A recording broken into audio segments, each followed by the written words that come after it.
किसके पास सबसे ज्यादा इख्तियारात थे और ये आने वाला जो मेयर होगा उसके पास माजी के मेयर्स के मुकाबले में इख्तियारात ज्यादा होंगे? काश पीटीआई और एमक्यूएम मेरी पिटीशन को उस वक्त चलवा देते, पर किस्मती से सूबा वो उनकी प्रायोरिटीज ही कुछ और थी। अच्छा। तो अभी तक वो पिटीशन मेरी वहां है, तो वो काला कानून था। आर्टिकल 148 को वजीर आला सिंध वजीर आला के मातहत नहीं होना चाहिए।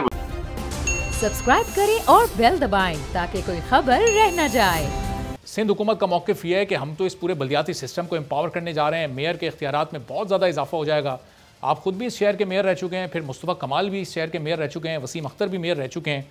किसके पास सबसे ज़्यादा इख्तियारात थे और ये आने वाला जो मेयर होगा उसके पास माजी के मेयर्स के मुकाबले में इख्तियारात ज़्यादा होंगे, या फिर पीपल्स पार्टी ने उसको बेइख्तियार कर दिया?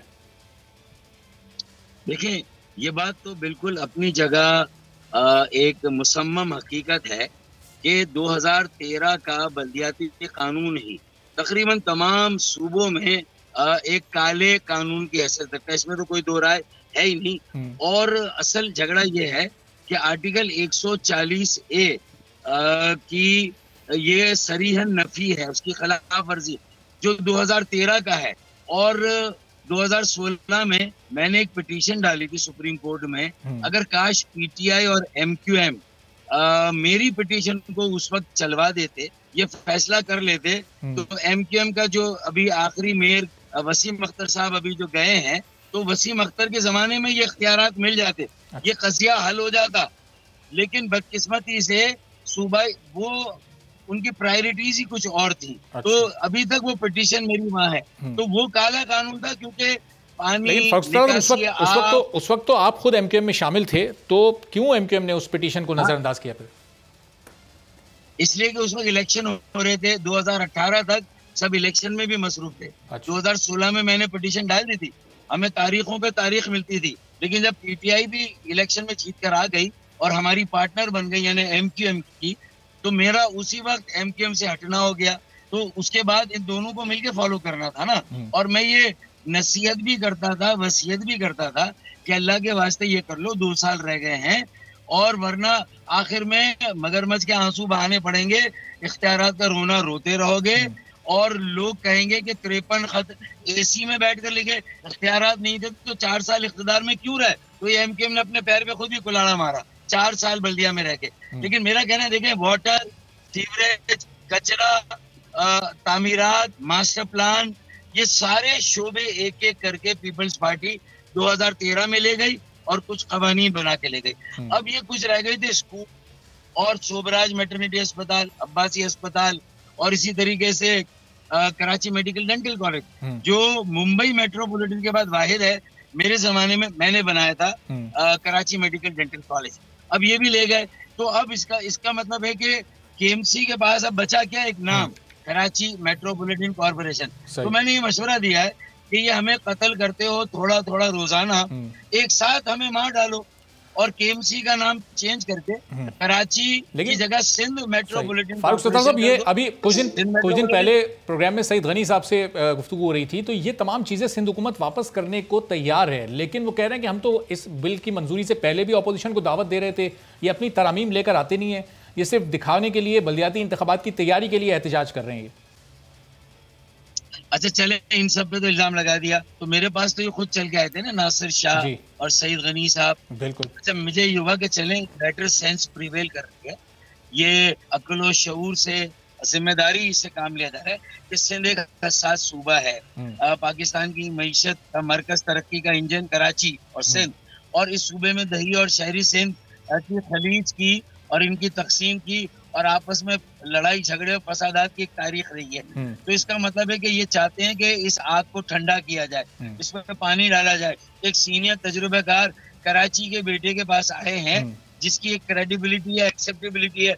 तो मैंने इनको मशवरा दिया कि आप डेवलपमेंट, अब्बासी शहीद, शोभराज और केएमडीसी के जो डेवलपमेंट के प्रोजेक्ट उसका बोर्ड अलग बना दें और उसमें आप चेयरमैन बन जाए और मेयर को चेयरमैन बन जाए। लेकिन एग्जीक्यूशन, ट्रांसफर, पोस्टिंग, रिक्रूटमेंट, ये हट धर्मी है, ये ढिठाई है।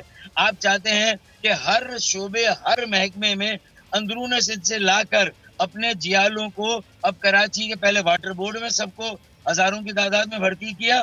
अब आप चाहते हैं अब्बासी शहीद अस्पताल में भी, शोभराज मैटरनिटी अस्पताल में, हमें आम सिंधी भाइयों बहनों बेटे बेटियों से कोई उनसे हमारा बुग़्ज़ नहीं है, कोई इनाद नहीं है, लेकिन जो तरीका इख्तियार किया जा रहा है कि हमारा 40% का कोटा और फिर जो मकामी इदारे बल्दियाती इदारे जिसमें सिर्फ उसी शहर के लोगों को रिक्रूटमेंट मिलनी चाहिए, वो भी अब पूरे देखे ना, KBCA को SBCA, मास्टर प्लान को कराची मास्टर प्लान को Sindh master plan, Karachi water sewerage board को Sindh water and sewerage board. तो फिर कराची और फिर जब इसमें शोर मचता है, मेरा इख्तलाफ है MKM से, PTI से, लेकिन बहरहाल वो अपोजिशन की पार्टी है, वो जब अपनी नुमाइंदगी का हक अदा करके शोर मचाती है तो उनको कहा जाता है आप अक़लियत कल भी थे, आज भी है, कल भी है। महाजिरों को, पाकिस्तान बनाने वालों, उनकी औलाद को ये बताया जा रहा है कि तुम्हारी औकात, तुमने कुर्बानियां दी, पाकिस्तान बनाया, बस वो माजी का सीरा है, वो म्यूजियम में हमने सजा दिया, पर तुम्हें उसमें फारूक साहब इस बयान की तो वजाहतें कल बिलावल भुट्टो जरदारी ने प्रेस कॉन्फ्रेंस में दी,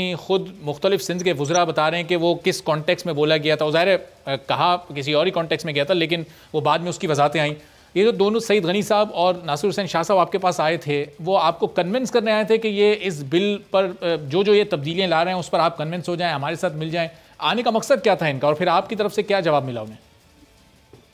देखिए, मैंने तो उस दिन प्रेस कॉन्फ्रेंस में जो हमने जॉइंट प्रेस कॉन्फ्रेंस की, मैंने कहा कि ये सोशल सेक्टर भी अब जा रहा है, पहले म्युनिसिपल सर्विसेज ले ली, अच्छा अब म्युनिसिपल सर्विसेज में सिर्फ निगरानी, निगहदाश्त, सुपरविजन मेयर को वापस किया है। सॉलिड वेस्ट में वो को चेयरमैन होगा, चेयरमैन नहीं होगा।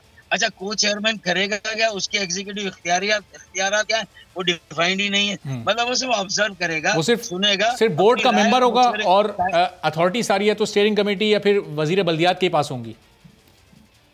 जी हाँ, तो इसका मतलब ये कि एक हाथ से अगर छटाक भर कुछ दिया भी है तो मनों के हिसाब से फिर वापस ले लिया, तो ये जाल साजी है और धूल झोंकने की साजिश है, और ये आर्टिकल 140 की नफी है, और सिंध जैसे हसास सूबे में कर रहे हैं जिसमें कौमी शहर है और वो उनकी हवसे इख्तदार की भेंट चढ़ाया जा रहा है। कराची लॉकडाउन में क्या हुआ, कोटा सिस्टम आईनी गैर आईनी हो गया, लेकिन फिर भी उस कोटा सिस्टम पर अमल दरामद, और जो हमारा 40% है उसमें भी हमें नौकरियां ना मिले। कराची का डोमिसाइल बनाना सबसे आसान हो, फिर मर्दमशुमारी में हमारे साथ खड़े ना हो, हमारी मर्दमशुमारी 3-3.5 करोड़ की आबादी को 1.5 करोड़ दिखाया जाए, उसमें भी हमारे साथ खड़ी ना हो पीपल्स पार्टी उस तरह से, तो मैं पीपल्स पार्टी खुद माजरत के साथ मैं सिंधी महाजिर फसाद के हक में नहीं हूँ। नए सिंधी पुराने सिंधी को आपस में नहीं लड़ना चाहिए, एक दूसरे के साथ रहकर सिंध के वडेरों से हमेशा के लिए उनकी गुलामी और महताजी से निजात हासिल करनी चाहिए। उन्हें ये समझना चाहिए कि इन दोनों इकाइयों को भाई से भाई को लड़ाने की साजिश है और सिंध को तकसीम करने की साजिश है। लेकिन मैंने कहा कि ये सूबाई टीम कर रही है, शायद बिलावल भुट्टो साहब और जरदारी साहब इससे अलग है। तो मैंने कल अपनी प्रेस कॉन्फ्रेंस में इन दोनों से भी अपील की, मैंने कहा अल्लाह के वास्ते आप होश के ना खुल ले, क्योंकि अब आपकी नजर इस्लामाबाद की कुर्सी पर है। आप इस्लामाबाद की कुर्सी के लिए तभी क्वालिफाई करेंगे जब सिंध में आप अमन रखेंगे, कराची में शांति रखेंगे। लेकिन फारूक साहब कल बिलावल साहब ने जो प्रेस कॉन्फ्रेंस की है उन्होंने तो पूरा बैक किया है, उनकी तो पूरी पुष्पनाई इसका मतलब हासिल है वजीर आला मुराद अली शाह साहब को। अब ये इन तरमीम का मकसद दरअसल है क्या आगे बल्दियाती इंतखाबात का नतीजा भाप गई है सिंध गवर्नमेंट और पीपल्स पार्टी, क्या वो कोई और जमात MQM या पाकिस्तान तहरीक इंसाफ उसमें फतह हासिल कर सकती है और इनका मेयर आ सकता है, इसलिए तमाम इख्तियारात अपने पास मुंतकिल किए जा रहे हैं? देखिए, अगर इनका मेयर आ सकता होता तो ये इख्तियारात देते ही नहीं, इनका मेयर आ जाता तो वो इख्तियारात यूज करता ना। इन्हें मालूम है कि इनका मेयर नहीं आएगा, ये एडी चोटी का जोर लगा ले, इनका मेयर फिर भी नहीं आएगा, क्योंकि इन्होंने दिल से ओन नहीं किया कराची को, सिंध के शहरों को। और मुमताज अली भुट्टो के जमाने से जो लस्सानी बिल आया था और उस वक्त जो दही शहरी सिंध की तफरीक, फिर कोटा सिस्टम को जिस तरीके से लागू किया गया सिर्फ एक सूबे में, और उसमें सिंध दही और शहरी की तफरीक, तो यहाँ ये कसीरुल लस्सानी शहर है और 2 बड़ी लस्सानी इकाइयां, सिंधी बोलने वाले सिंधी, उर्दू बोलने वाले महाजिर या वो भी उर्दू बोलने वाले सिंधी। लेकिन अब इन दोनों के दरमियान माशरत अलग, इनकी मईशत अलग, इनकी लस्सान अलग, इनकी सखावत अलग, और इनकी सियासी पार्टियां भी अलग। MKM बनी क्यों? कोटा सिस्टम की वजह से ना। अब उसी MKM को आप क्या रास्ता दिखा रहे हैं? जो गलती से उसके कुछ लोग अगर गलत रास्ते पे चले भी गए थे, वो शायद कब्जागिरी में चले गए या किसी जराइम में चले गए, तो बड़ी मुश्किल से हमने इस सारी चीजों को संभाला। एक साफ सुथरी, ट्रांसफॉर्म और रीब्रांडेड एमकेएम बनाने का अंदिया दिया। जब हम लंदन से अलग हुए, फिर हमारे साथ साजिश हुई, फिर हमें स्पेस नहीं मिली। मैं अब भी एमकेएम में नहीं हूँ, लेकिन अभी भी एक मिडिल क्लास पढ़ा लिखा नौजवान सियासी अमल सिंध के शहरों में कायम कर रहा हूँ, जो अंदरूने सिंध के सिंधियों का दुश्मन नहीं, जो कराची के सिंधियों, महाजिरों, पख्तूनों, बलोचियों, सराइकी, हजारेवाल, कश्मीरी, गिलगिती, बल्ती सबको मिलाकर चाहता है कि एक कम नौजवान यहाँ पर क़यादत आए, नए चेहरे आए, हर पार्टी में नई क़यादत आए और हर 65% नए बच्चे आए, नौजवान आए। एक बेटा मेयर हो और एक बेटी डेप्यूटी मेयर हो, 35 साल से कम उम्र की, कराची और हैदराबाद में, और इंशाल्लाह मैं ये करके दिखाऊंगा आपको। सही। लेकिन फारूक साहब, ये जो मुश्तरका अपोजिशन है, अब आप लोग के पास ऑप्शंस क्या क्या है? MQM, Jamaat Islami, PTI, PSP, फिर आप मुत्तहिद होकर कुछ कोई एहतजाज वगैरह करने का सोच रहे हैं? आगे क्या हिकमत अमली, क्या लाए अमल होगा इस पूरी सूरत हाल में, इस बिल के खिलाफ, सिंध गवर्नमेंट के खिलाफ? वे कहते हैं ना कि ऊंट के पाव पालने में नजर आते हैं। हमें तो पीपल्स पार्टी के माइंडसेट का पता था, हट धर्मी का पता था, तो इसीलिए जब 1 साल से खालिद मकबूल सिद्दीकी, जिन्होंने मुझे कहा जी फिर करें, किस तरह पार्टी को बचाना है, किस तरह एमकेएम को, किस तरह महाजिरों, दीगर मजलूमों को कराची में आपस में बाहम शीरो शकर करना है, और कराची की बका सलामती से मुल्क की बका सलामती, तामीर और तरक्की जुड़ी हुई है, तो वो कराची को कैसे बचाएंगे? तो वो 1 साल से तो नहीं मिले। फिर मैंने कहा एक अच्छा फेस है, निस्बतन क्रेडिबल भी है, एक्सेप्टेबल भी है, सॉफ्ट स्पोकन है, इशरतुल बात, मैं वहां चला गया। देखिए मैं तो खुद मूव बनाता हूँ, मैं खुद अपॉर्चुनिटी। खालिद मकबूल साहब ने वो एक खिताब करते हुए कहा था ना कि जिसको आना चाहे आ जाए, लेकिन शर्तें ना लगाए। जाहिर है उनका इशारा आपकी तरफ था। कुछ शर्तें लगा रहे हैं आप क्या वापसी के लिए?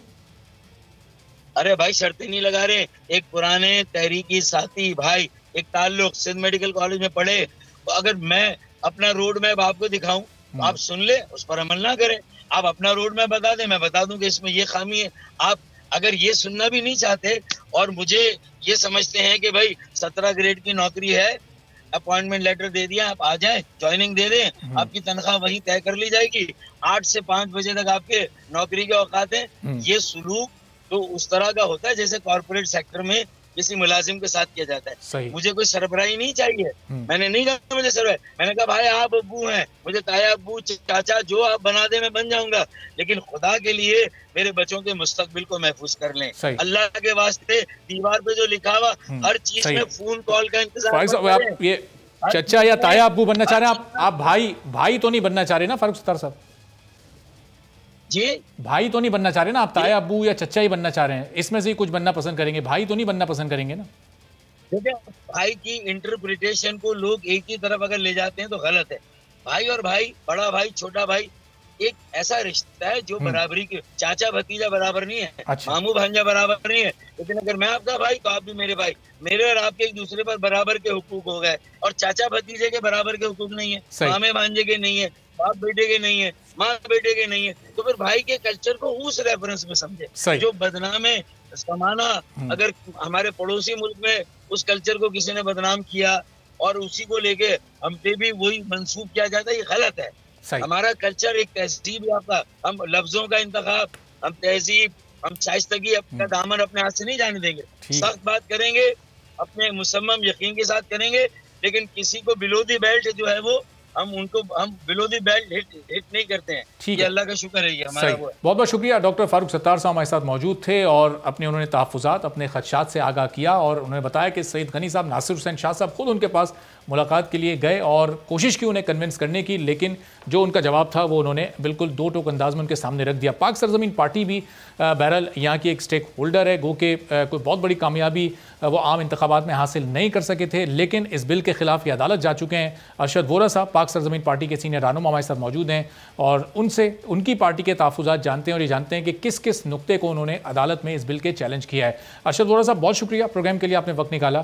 तो वोरा साहब, हम 2-3 रोज़ से देख रहे हैं मुस्तफ़ा कमाल साहब भी इस मौजू पर बात कर रहे हैं। पीपल्स पार्टी ने कल एक जवाबी प्रेस कॉन्फ्रेंस की, खासी तल्ख इस वक्त सूरत हाल हो चुकी है। उस लिसानी बयानात और उन सियासत से हट कर इस बिल पर बुनियादी एतराज़ात आपके हैं क्या अरशद वोरा साहब?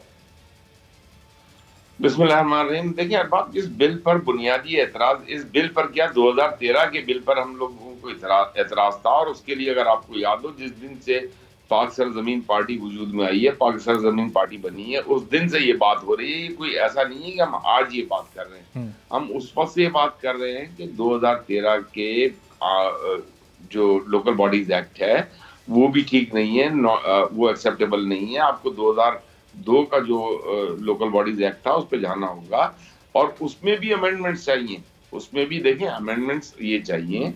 देखें लोकल बॉडीज का मतलब क्या होता है। लोकल बॉडीज का मतलब ये है कि a local person to be elected from the local area to resolve the issue of local area and local persons, ठीक है ना। अब अगर आपने तमाम इख्तियारात अपने पास रख लिए हैं, आपने कोई इख्तियार नहीं दिया, आप ये जो बात कर रहे हैं 2013 के एक्ट में तरमीम कर दी है, ये देखें आप पूरी दुनिया को स्टडी करें। पूरी दुनिया में ये जो बल्दियात है ये थर्ड टियर ऑफ गवर्नमेंट है। हमारा कॉन्स्टिट्यूशन ऑफ पाकिस्तान ये कहता है, आर्टिकल 7, आर्टिकल 8, आर्टिकल 32, उसके बाद 140A ने बेड़ा गर्क किया है। 140A ने डिफाइन नहीं किया पूरी अच्छी तरह से। हमारा सिर्फ ये कहना है कि देखिए आर्टिकल 140A को डिफाइन करने का सबसे अच्छा तरीकाकार ये था कि आप उसको जो है आर्टिकल 140A को जिस तरीके से 31 बिल पेश किए गए, आप 32वां बिल ये भी पेश कर देते। अगर वफाक आर्टिकल 140A को डिफाइन कर देती कि भाई उसमें मेयर के पास क्या पावर्स होने चाहिए, और उसके साथ साथ यूनियन काउंसिल के चेयरमैन तक उसको ट्रिकल डाउन इफेक्ट मिलना चाहिए था। जिस तरीके से NFC अवार्ड से के जरिए पाकिस्तान पीपल्स पार्टी को गुज़श्ता कई 13 सालों में 10,242 अरब रुपए मिले हैं, तो वो पैसे जो है उसका ट्रिकल डाउन इफेक्ट जो है वो यूनियन काउंसिल तक आना चाहिए।